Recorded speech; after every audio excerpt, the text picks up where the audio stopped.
Yan guys, for today's video, magluluto po tayo ngayon ng adobong manok. Gigisa natin ng bawang. Yan guys, kapag yan ay namula na or nag-kulay brown, siyempre, ay susunod natin ay itong sibuyas.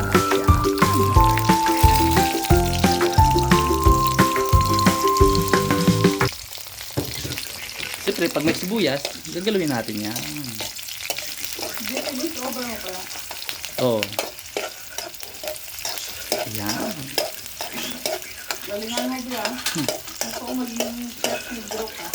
Ako si Chef Boy Negro. Yan guys.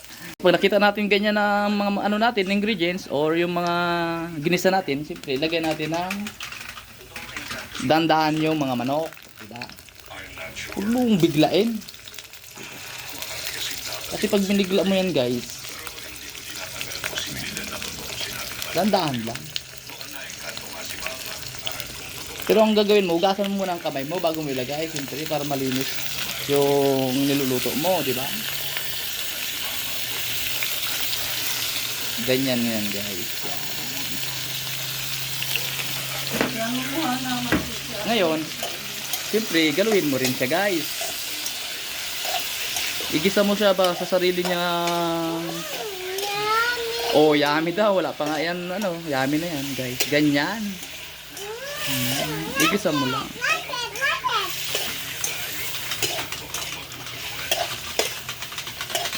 Yan, guys. Ginigisa na yan, guys. Yan, napakasarap.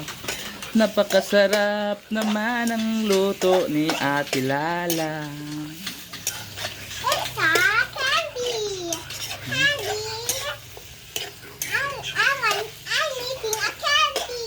You're making a candy.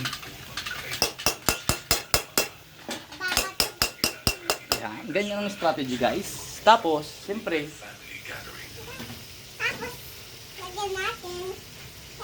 after nyan guys, tatakpan mo na yan. O, di ba? Tatakpan mo yan, siyempre. Tatakpan mo yan guys, yan.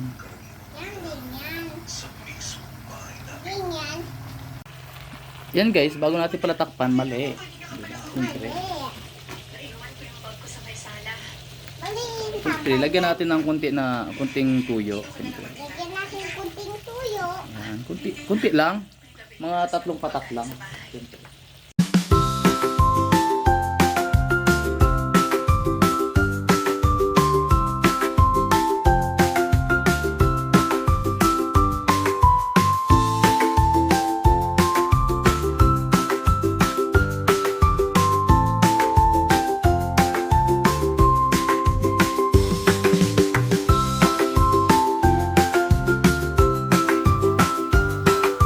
Guys, after 15 minutes yan na po, ito ng resulta guys.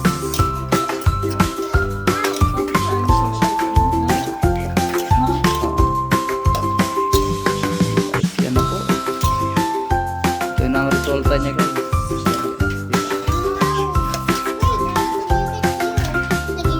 Siyempre hindi pa yan luto guys. Yan guys, takpan natin ulit bago natin haluin. Hintayin natin ulit ng ilang minuto para lumambot at lumapot yung sabaw.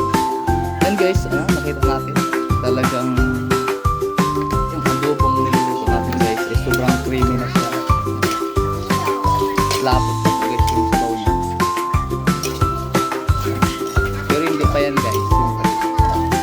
Nilaga pa natin siya dyan sa kanyang sariling tapos lagyan muna natin tubig yan guys. Lagyan muna natin tubig. Lapot na diba guys? Pwede na yan lantakan guys. Pero hindi pa yan guys. Hindi pa tayo tapos. Siyempre hindi pa yan tapos guys. Oh, malambot na siya guys. Tapos, diba?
watching.